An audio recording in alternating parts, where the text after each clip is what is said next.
Done by Noon podcast, episode numero 5. Today we're going to talk about how to break down your big goals into bite-sized daily actions. You're listening to the Done by Noon podcast, a podcast for entrepreneurs who want to achieve more by noon than others in a full day. Serial entrepreneur Dave Ruel and his co-host Chris Lopez share the strategies that will help you optimize your productivity, performance, and lifestyle so you can reach new heights in your business and life. So if you're ready to become the most efficient and effective entrepreneur you know, you're in the right place. Welcome to the show. This episode is brought to you by the Epic Planner, the first planner made for the entrepreneurial brain. It's easy to fill your day with busy work. You feel like you're getting a lot done. But if you don't make time for bigger projects, you're just spinning your wheels and hurting your business. The Epic Planner is backed by a complete system to strategically plan your next 90 days. Break down projects into actionable bite-sized pieces. Optimize your work week and implement sustainable performance habits in the process. To learn more about the Epic Planner, go to www.epic.co. That's EFFIC.co. And use coupon code PODCAST at checkout to receive 10% off your order. Now, back to Dave and Chris. Senor Lopez. What's good? That was a great intro, man. Numero 5. Numero 5. I want to pay tribute to your Costa Rican life right now. Quick question for you: did the Costa Rican government approach you that in case the coronavirus goes crazy and starts wiping out the population, that you would be responsible for rebuilding the entire civilization? Oh, well, I think I've already started. We've got 5 kids, no? We were already prepared for that. That's what I'm saying. So it automatically, qualifies you as a super reproducer. 100%. Yeah, you know what though? The problem with that is that I'm not able to reproduce anymore. We took care of that after our son was born. I'm tapping out. I'm done. Oh my God. Oh yeah. So that's how it works here. The family channel is gone now. TMI. Sorry, guys. TMI is supposed to be a business podcast. I guess we're kind of talking about business because now I can focus on my business a little bit more. But at least, So was there a relief? Not a relief, but did you know what you were going to have before Q was born? Because you had 4 girls, and did you know the gender of the baby? I can't believe I've never told you this story. I don't think so. Okay. So I'll give you the short version. Basically, so after Michaela was born, our 4th daughter, who shares a name with your beautiful daughter as well. My second daughter is named Michaela as well. Yeah. Yeah. So after Michaela was born, I had booked a vasectomy. Because I was happy with 4 girls. I'm happy with 4 girls. That's fine. So then I booked the vasectomy, but there was a waiting list. And so I had to wait about 2 months. And then 2 months were rolling around. And then I got a call from the doctor's office. And they said that Dr. So-and-so, I can't remember his name, he has to speak at a urology conference in Japan. So we're going to put your appointment off and we're going to move it, to 1 month in advance, the next month. So I said, okay, that's fine. No problem. And so it was great. It was fine. Whatever, resume regular activity. Roseanne didn't get pregnant or anything. And the following month where my appointment was rescheduled to, I wake up that morning and it was in the springtime and Toronto had just gotten a bunch of rain or whatever. And we used to live close to the beach. And so that was downhill. And so I woke up that morning and our entire basement was flooded, completely flooded, probably about a foot of water. And so I had to cancel the appointment because I had to deal with that because Roseanne had a newborn and she was busy dealing with the newborn. And there's no way that she'd be able to handle trades and being able to take care of that with insurance. So I had to cancel the appointment. Well, after that appointment was canceled and rescheduled, we happened to get pregnant again. And that was our son. So then to cut it off, so after Q was born in October, and after he was born, we knew he was a boy, he was healthy and everything, and I found out he was a boy, and it was wonderful. Roseanne and I were sitting at the dinner table one time, and all the kids had left, and she was carrying Q in her arms, and then she said, "Listen." And I already knew what it was about, and I said, "It's already booked. I'm going next week." So it wasn't, yeah. So it wasn't. So we like to say that our bookend children, AJ and Q, were surprises.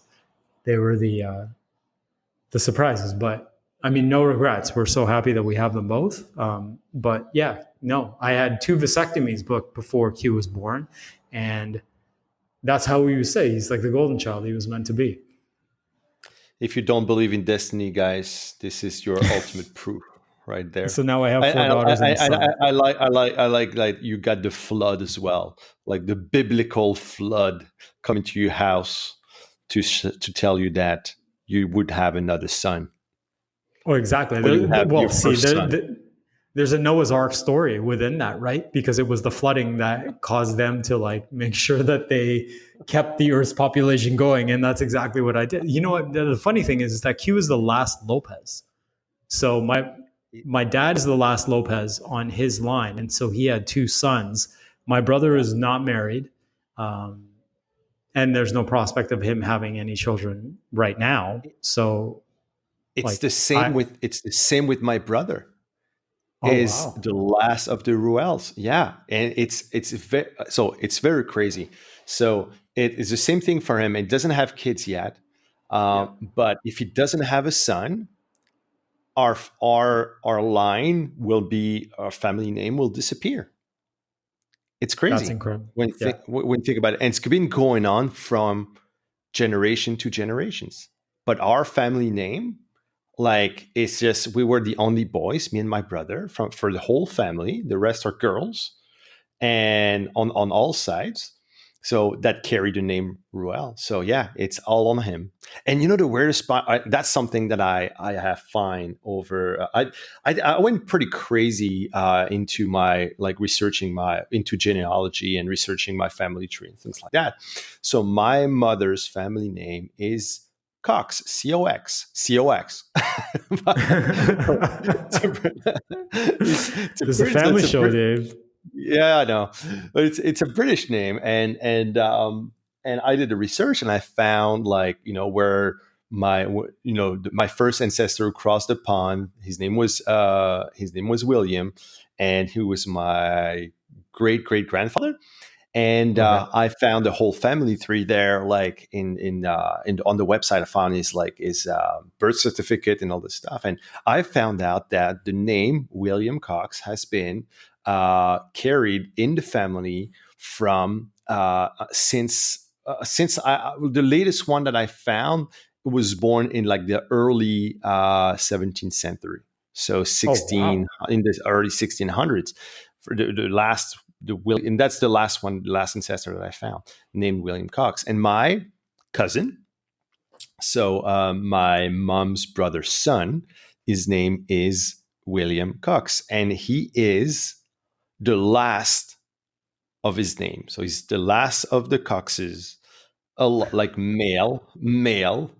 That and ironically, he carries that name that has been going on in this family since like for centuries. And if he No doesn't have pressure. a son, if he doesn't have a son, it is gone. It's crazy. And I looked into like you say, oh yeah, but there's other branches and stuff like that. No, like this particular branch of the family, like he's the only living, like last living male named like that Oh wow. with that No family. It's pressure. it's no pressure at all. Like I know for me, like I know, like I had 2 girls. Pressure is off my shoulders now. It's all my brother. It's fine. And But I does like your brother that. have any kids? No, not I yet. missed that. Not No, yet. no, Okay. not yet. No. He's yeah, he will, but not yet. Still, he's a little bit younger than me. But I like that we started this show with talking about unplanned stuff, and we're going to talk Yeah. about planning, planning carefully, and organizing your stuff. That's here. Right. So that's actually it's a good way to introduce that, because it's a lot like business. It's like you know you need to be proactive because you know that reactive things will happen. And if you don't plan properly, guess what? The door's open for madness and chaos. So at least, once you have at least your projects that can be planned in a way that you know exactly what you're going to be working on, that's you're already ahead, in times of reactivity. When shit happens, you can be more prepared. That's a good segue. We didn't even plan it that way, but there you I go. like that. No, yeah, it's really funny. Good job. Creative genius. Yeah, it just came like this. I don't know. That's it. But yeah, so it's if you're familiar with the planner. So Chris, Chris, I think you were one of the first entrepreneurs, because I remember when I launched the planners, and I did send copies of the planners to my closest friends, closest entrepreneurial friends, and get them to use it and give me like their honest opinion about it. And you were one of the first, I think, 10 people in the world to use the planner. We've sold, I mean, thousands and thousands now of copies of it, but you're one of the first ones doing so. And the main framework that we use to make this planner really work, and which is part of the EFIC methodology, is what we call the productive action process, which is breaking down your big goals, so your projects for the most part, into daily actionable bite-sized pieces, right? So if you're familiar with the planner, you're probably familiar with this process. And if you're not, I encourage you, to learn about it. But it's a great process. It's a life-changing process. It's a life-changing way of doing things, because all of a sudden you go from an idea of a project to actually you have a roadmap, leading there. So that's what we're gonna share with you today. What's the biggest thing you got out of the framework, Chris? Like, just using, you've been using this framework for years now. What's the biggest thing you got out of it? Being able to get rid of overwhelm. We talked about this in the last podcast, where if I have a project and I know it's a big project, I have a tendency, and I'm sure a lot of entrepreneurs are like this as well, where you get overwhelmed with what the end thing looks like. And you look at it and you go, holy shit, this is going to take a lot of work. I have no idea where to begin. And what your framework has taught me is it basically tells you exactly where to begin. And the thing is like people always, it's like what you were saying, people are always reactive to starting a project and they never really quite plan things out. But you can save so much time if you just determine, what the sand is, what the small rocks is, what the big rocks are, and then your bucket, which is your entire project itself, and what that looks like. So if you can just determine what the little aspects are, the little nuances or the little things that you need to do, the little tasks that you need to do, and just break them down, your project becomes so much easier and you get rid of the overwhelm. Because I know so many people are paralysis through analysis, and they just see the big thing, and then that makes them not want to start because they just get so overwhelmed. So your methodology, They don't know where to start. Yeah, in creating this it just gives you exact roadmap of where to start, provided that you sit down and you plan out exactly what needs to be done. So that was the biggest takeaway for me. It's made me so much more productive and looking at things differently. Thanks, Dave. And we call. You're welcome, man. You're welcome. But we called it the productive action process, because ultimately that's our idea of productivity. It's to understand that it's a game of being proactive. It's a game of longevity. It's a game of sustainability. And it's like by doing little consistent actions daily over time that will compound, and then you're going to turn around and say, wow, I've accomplished really what matters, right? And it's to bring that one action daily that will move the needle, and that will, it's like, when you build you build a building out of bricks, you have to lay one brick at a time.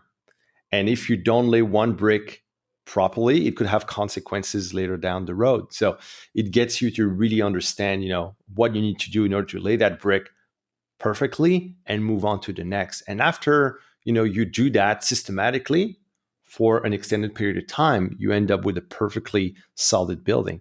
So the methodology, and we got inspired by what is called the Pickle Jar Theory. I don't know if you heard about it. You've probably heard it somewhere. For me, I got introduced to it by Dr. Stephen Covey. So he's the author of the um, Seven Habits of Highly Effective People, and he is that was part of his book, the First Things First, and it was just showing actually on the how to prioritize.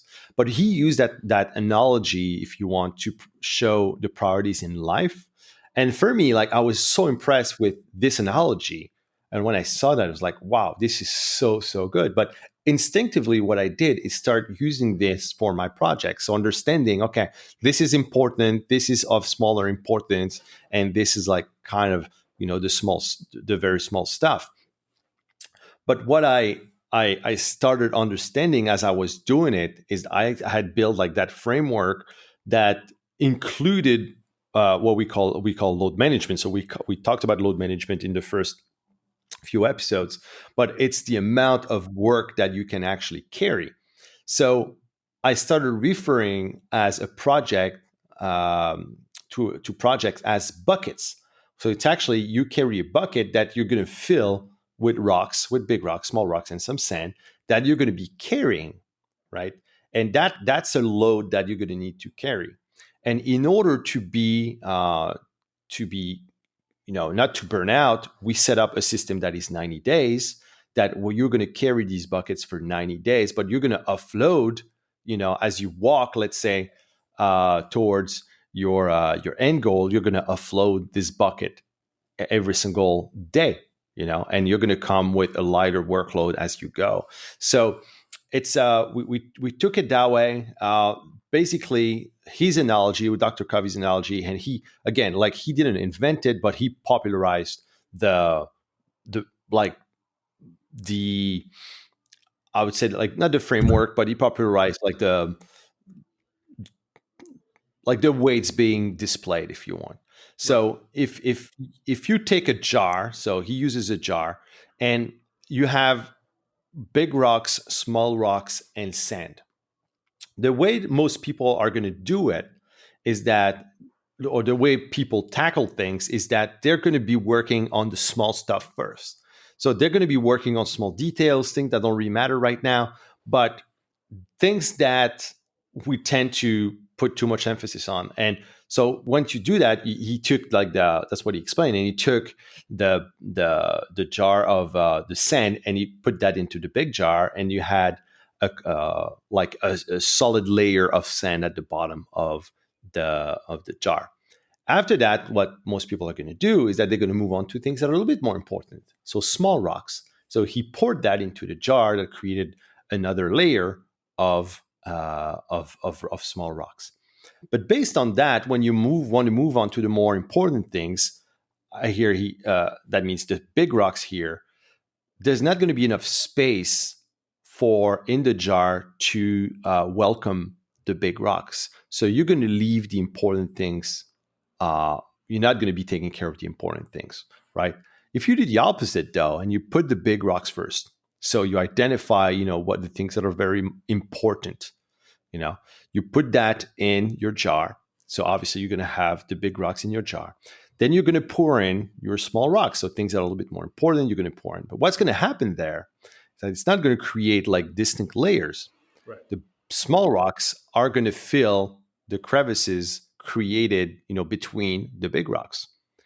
And once you do that with the sand, the small stuff, you're going to pour in the sand and it's going to fill all the space between the big rocks and the small rocks.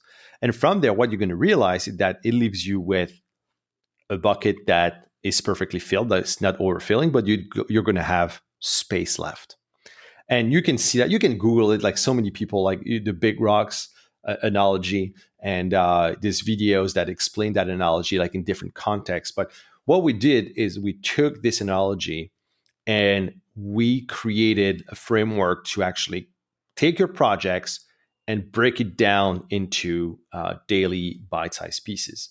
So here, what we call buckets. So we call it buckets because we use the analogy of carrying something. But you picture that you have a bucket, and a bucket represents a project. Okay.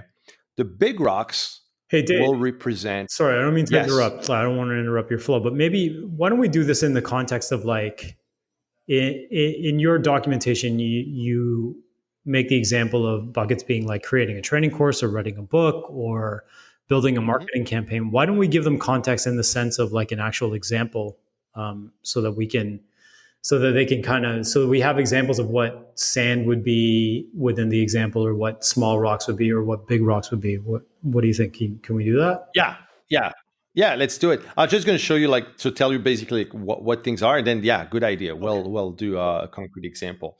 So buckets represent the project. The big rocks represent milestones, so the key steps to complete a project.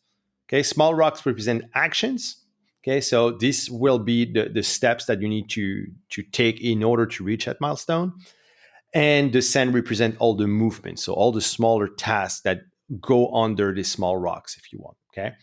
So yeah, let's say what example do you want to take, Chris? You want to take example like creating, I don't know, online training course, something like that? Sure. Yeah. Let's do something like that, or we could even do. We'll do the one in the yeah. Let's do that. Let's online training course. We're trying to create an online training course. That is our bucket, one of our buckets for this quarter, for So example. that's your project. So now let me ask you, what would be milestones that you would have in order to create this training course? What will be, so we get you in the methodology to have a maximum of 4 big rocks. So 4 milestones that you need to identify. So it's going to require you to think about it, right? So, but if I would tell you, Chris, what would be 4 big rocks that you would have in order, that would be the milestones to create this project? What would it be? Okay, well, if it's a video training course, then it would be to create the videos. I think. So producing the videos. Right. How about the content, the actual delivery of the content, or like what content you're going to put within the videos?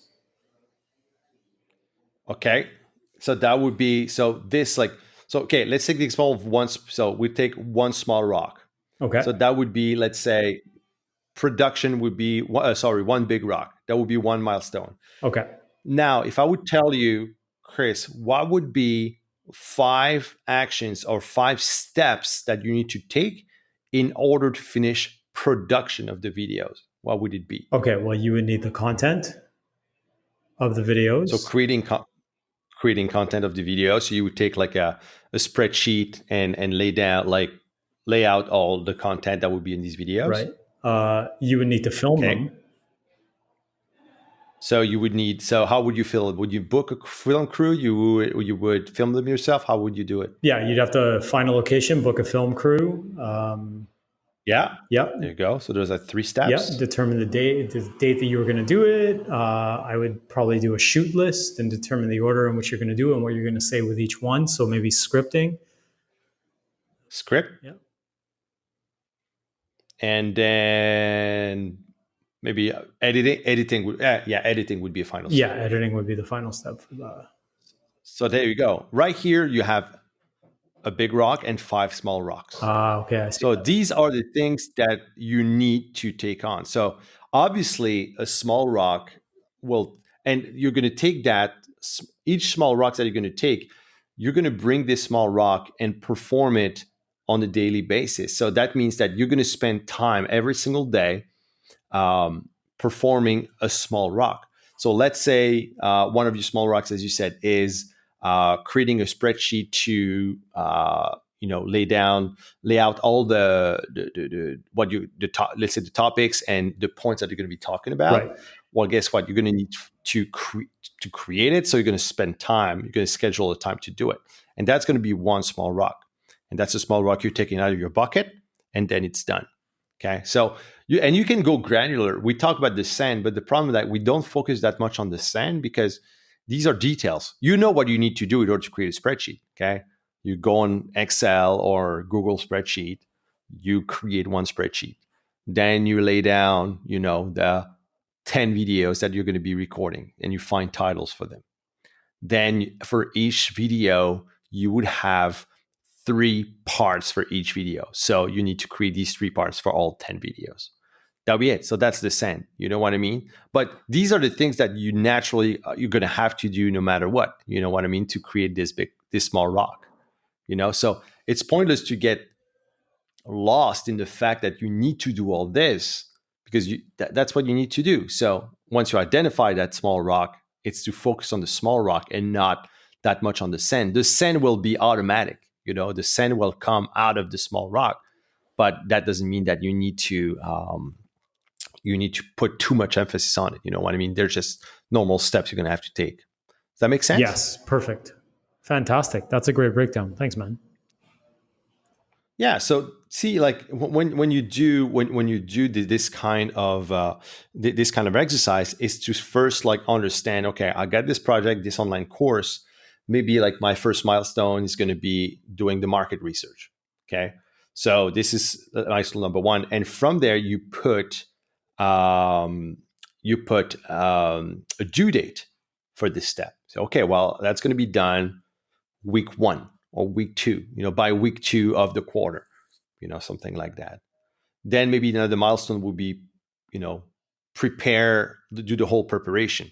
Okay, another one could be do the full production. Another one could be the packaging. So it would be like the delivery of the online course. Those could be 4 big rocks, so 4 big milestones that you can accomplish.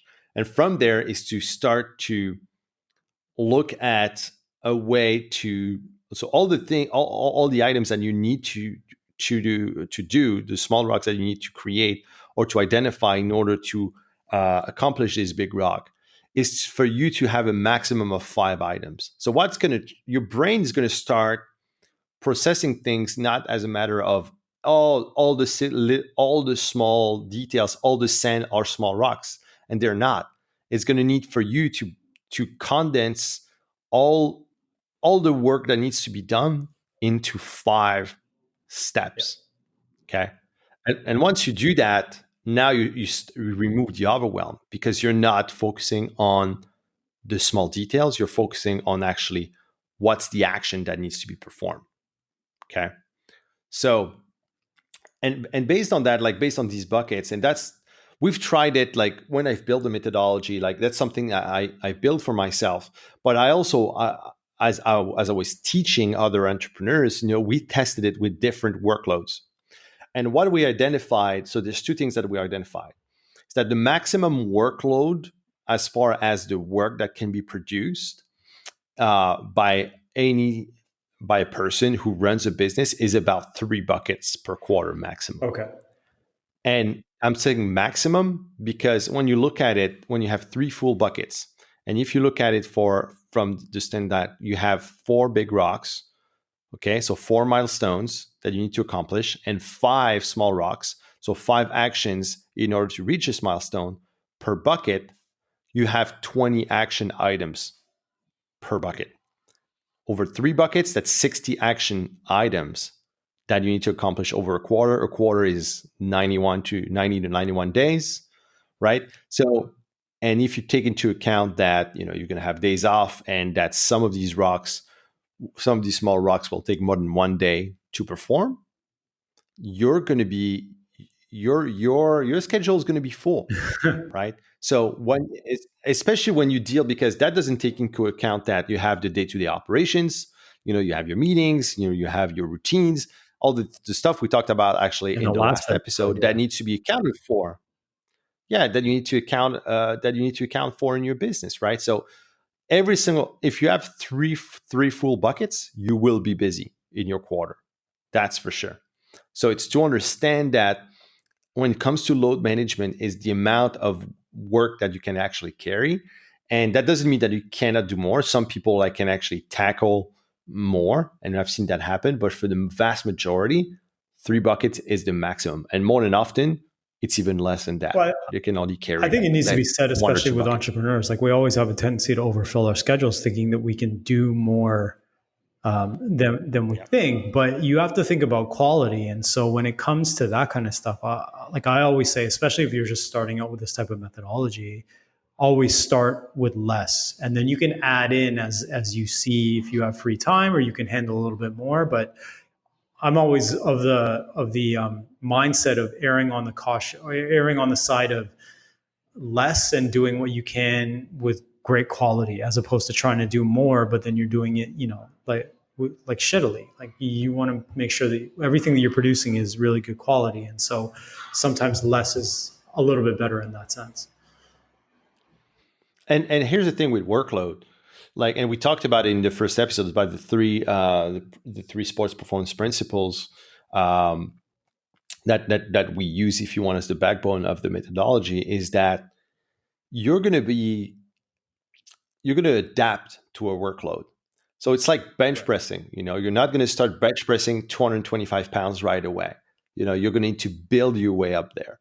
And as you get used to work with a specific workload, so carrying, let's say, 2 buckets, and now you're crushing your buckets every quarter, and you're good, and you have space and time, you can then take a third one. Yes, it's going to be an adaptation, but you're not forcing yourself that saying like, oh, I need to have 3 full buckets to carry. And then you're going to fail, and you're going to fail over and over again because you're not used to this type of workload, right? So go at it gradually. Load the buckets carefully. And they don't need to, and here's the thing, they don't need to be fully stacked. You don't need to have full buckets with 4 milestones and 5 steps every single time. It could be, those buckets can be lighter than that. It really depends on the project that you have, right? So it's very important that you do so, and that you work, that these projects are based on a 90-day cycle. Based on the 90-day cycle, you can then look back after 90 days and say, okay, I did this, or I totally underestimated the workload, or like at the opposite, you can say, oh, I completely crushed my goals, and like it really helped me. I was done in like 9 weeks, for example. So then you say, okay, well, cool.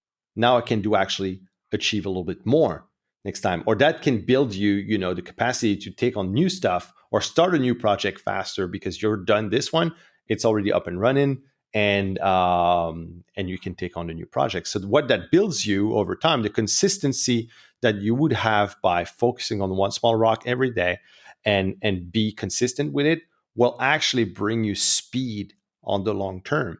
So, or what's the long term, but the medium term, where, okay, I've accomplished something that I would have taken me, I don't know, like 6 months to do, and now I did it in 9 weeks. Well, there you go. Well, guess what's going to happen? The project that you've built more than often is going to bring some kind of value, either to you, to your customers, to your business, that will generate either profit or time or whatever the goal is for this project. But you will have that will build definitely more speed into your business. So that's the power really of consistency, and that's the power of adapting to a workload, because now you can work to the full extent of your capacity. And the truth is, it's like going to the gym. Why some guys can bench press 500 pounds when we can try as long as we can and we'd never bench 500 pounds. You know what I mean? And it's the same thing with work. I mean, some people just work faster. Some people just work, they're just quicker at executing. And that's fine. You don't have to beat yourself up because you're like, oh, this guy does this and I didn't do that or whatever. Like, follow your own style, right? And that's the thing with the done by noon type of schedule, is that he needs to obey, he needs to follow your personal style. He needs to follow your own ambitions, and not someone else's, right? So that's the thing with buckets. It's that we're all different regarding load management, and the self-awareness you're going to have by working in this type of environment will dictate, the amount of work that you're going to be able to produce. Fantastic. Chris? So how, I know you've been using it, but what kind of projects you've used? Let's say, like, using this methodology. Well, I primarily use it for writing my email campaigns. We had mentioned in the last podcast where I like to batch my email writing, and so when I have an affiliate promotion or if I'm promoting one of my new products, I like to use almost like a story arc. And this, so a project for me or a bucket for me would be the eventual outcome of producing this campaign. And then the big rocks would be determining, the story arc, determining the frequency and how I wanted to do that, I mean, it's this project, like particularly with my email writing, it's one of those things where I don't like, I try to have four big rocks, but sometimes it isn't necessarily that. The major thing for me is just, producing the story arc or the storyboard on how I want to map it out. And then writing them, obviously. So writing each piece of content, which I have to then break off in accordance with the story. And then it's just the general delivery of it. And that's basically what I use this type of methodology for, or that's what I've used it for in the past, like most recently, is being able to write these email campaigns for my email list in various.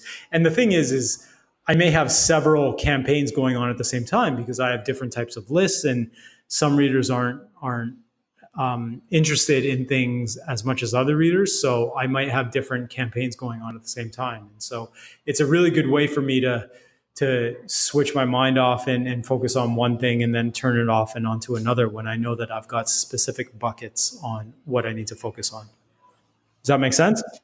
And the great thing by totally, and what I like about it is that, every single, when you build, you've built the first project. So you had to think about it. You had to be intentional and proactive, building it, thinking about, okay, what are the milestones? What are the small rocks?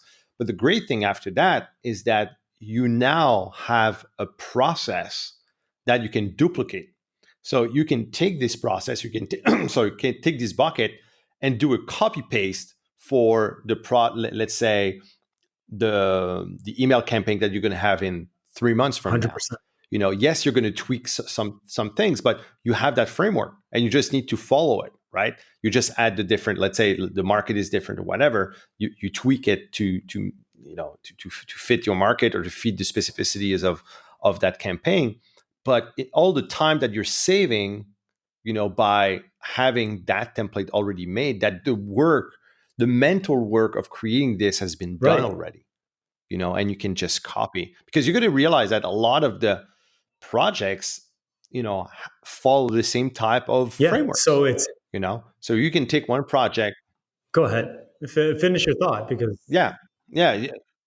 I was saying it's like you just create this mental model now of, instead of seeing a project into a mountain of work, is just you look at it and you can visualize, the quadrant, you can visualize the bucket with the milestones, the big rock, the big rocks and the small rocks, and how it all fits.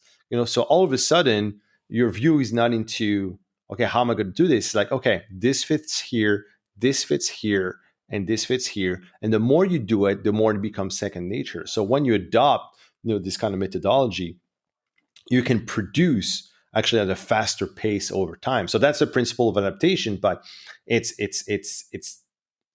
great when you when you do kind of projects that are similar in nature, because you're going to save yourself so much time and energy. To tie that into the last episode, I mean, this is what you were talking about, where you're taking it from the top right quadrant and moving it into the high impact, low effort quadrant, right? So just by doing that and constantly repeating it, it's like what you said, you're developing a framework and you're developing a system within yourself where it almost becomes routine. And so your mind is just like, oh, I've done this before, I know exactly what to do. And then that takes away from the overwhelm of the bigness or how big that project is perceived, because it really isn't anymore, because you've done it before and now you have a system on how to accomplish it. So again, it's high impact, low effort. And I think that's where a lot of us should be moving or trying to get to in terms of our systems that we create within our business. Well, let's say like this as final words. The more you standardize and the more, let's say, things can become processes, the less effort it's going to take. So let's say creating a project, like filling up your buckets, might be a high effort activity at first, because you're going to have to think quite a bit about it. You have to understand sometimes, like, it's tough, like, because it's not something that it's going to take a lot of mental power to do so. But the second time is going to take less effort.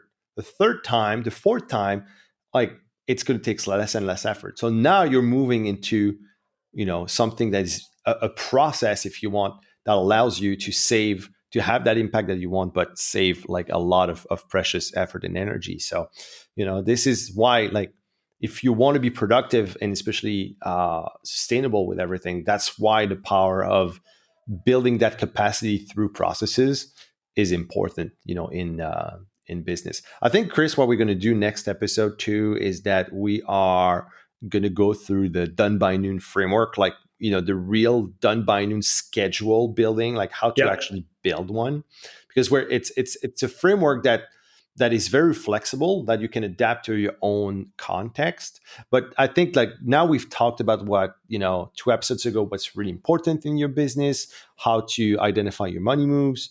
Now we've shown you, like, how to break down your projects to bite-sized pieces. And by the way, if you want to take a look, if you want to go on ethic.co or ethicplanner.com, we show you actually on the page, like, how, like, on the planner, on the page, on the sales page for the planner, how it all broken down. Doesn't mean that you want to. Actually, you don't even have to invest in planner if you don't want to. We have, if you go on ethic.co, there's a 1-page planner that you can actually look at if you want to take a look at, the inside of the planner. But when it comes to break it down, the full process is actually laid down on the page there, on the ethicplanner.com page. So you can take a look and understand exactly what we've talked about today. But yeah, let's do that next episode. We'll cover the done by noon framework, and so you can understand, like, how to take that and really mold your schedule to fit, your entrepreneurial reality and be more productive. Chris, any plans for this week? No. I mean, Roseanne is opening not a school. It's not a school here in Costa Rica, and they had their inauguration yesterday. And so a lot of what we're doing is just focused around the preparation of that and her getting her students underway and the other people that she's hired to help her with the whole project. So that's the plan. Always working. I can't wait to have Roseanne on the podcast. By the way, I talked to my wife, Corinne, and we'll have actually our wives on the podcast at one point. And oh my God, yeah, we should be prepared. You guys are it's gonna be a podcast takeover. No, but it's fun because podcast takeover completely. But it's great. Like, I'm so inspired by what Roseanne is doing with so she doesn't call it a school. What does she call it? She calls it a homeschooling cooperative. It's similar to a project that she ran in Toronto, except this is it's a larger scale. So she had always done it for our kids, but now she's incorporated some younger children into it. So there are children between the ages, I think it starts at 5 and goes all the way up to 17, because Joey's going to be 17 this year. And so she's taking on 2 groups. She's got a group of older teenagers and a group of younger teenagers. And then there's another group that is Q's age, and then there's a younger group than that. And she's working with 2 guides for each of those groups. So it's small groups, and then very self-directed learning and catering the lessons according to the child's specific learning style. It's really cool. Like, she's the brains behind this whole operation, not me. Yeah, I can. Yeah, we'll have to bring her more often, because this is just brilliant. And the way, I mean, you incorporated homeschooling, but your own version of homeschooling into you guys' entrepreneurial life is just great. So just can wait to hear more about it. All right, my friend. Have a fantastic week. And have a fantastic week, everybody. Be back next week. Next week, we're going to talk about creating a done by noon schedule. So I think you guys will enjoy it. But in the meantime, have a great week, and we'll talk to you next time. Peace out, guys. Take good care. You have just listened to the Done by Noon podcast. If you are interested in hearing more, do not hesitate to subscribe to our channel. Click on the 5 stars or check out our free tools and trainings at donebynoonpodcast.com. Thanks again for listening, and stay awesome. We'll see you next time.